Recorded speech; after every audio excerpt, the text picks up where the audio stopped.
يا أيها النبي لم تحرم ما أحل الله لك تبتغي مرضات أزواجك والله غفور رحيم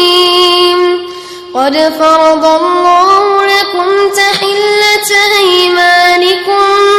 والله مولاكم وهو العليم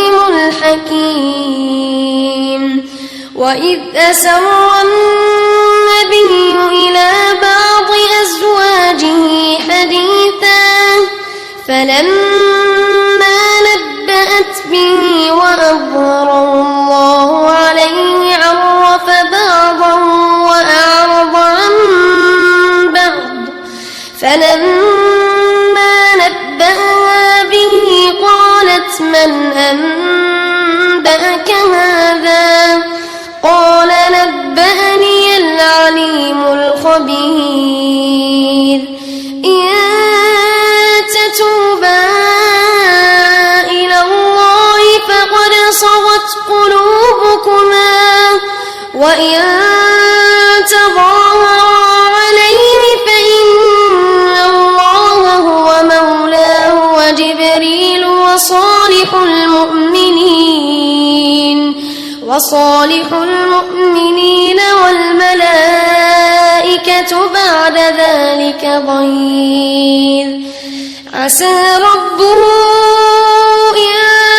طلقكن أن يبدله أزواجا خيرا منكن مسلمات مؤمنات قانتات تائبات عابدات سائحات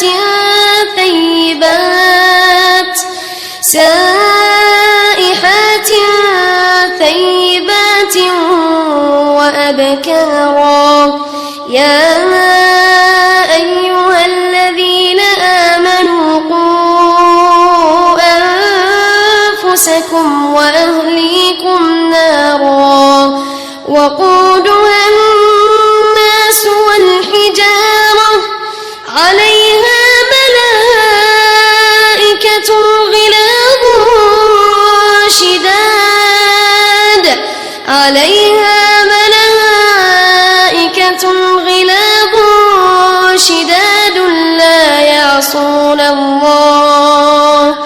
لا يعصون الله ما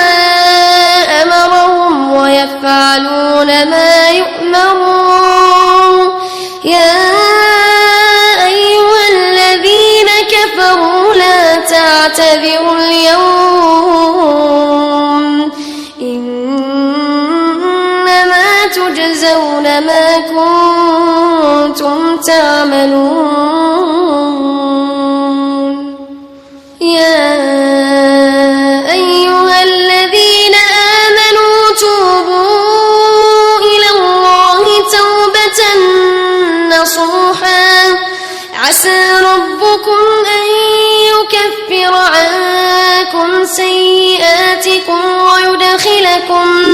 ويدخلكم جنات تجري من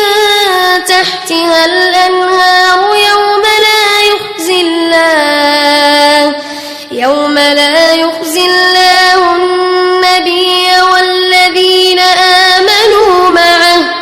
نورهم يسعى بين أيديهم وبأيمانهم يقولون ربنا أتمم لنا نورنا واغفر لنا إنك على كل شيء قدير يا أيها النبي جاهد الكفار والمنافقين واغلظ عليهم ومأواهم جهنم وبئس المصير ضرب الله مثلا للذين كفروا امرأة نوح وامرأة وامرأة لوط كانتا تحت عبدين من عبادنا صالحين فخانتاهما فلم يغنيا عنهما من الله شيئا وقيل ادخلا النار مع الداخلين. وضرب الله مثلا للذين آمنوا امرأة فرعون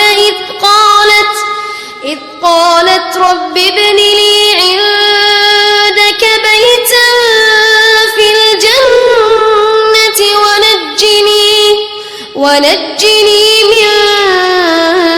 فرعون وعمله ونجني من القوم الظالمين. ومريم ابنة عمران التي أحصنت فرجها فنفخنا فيه من روحنا وصدقت بكلمات ربها وكتبه وكانت من القانتين.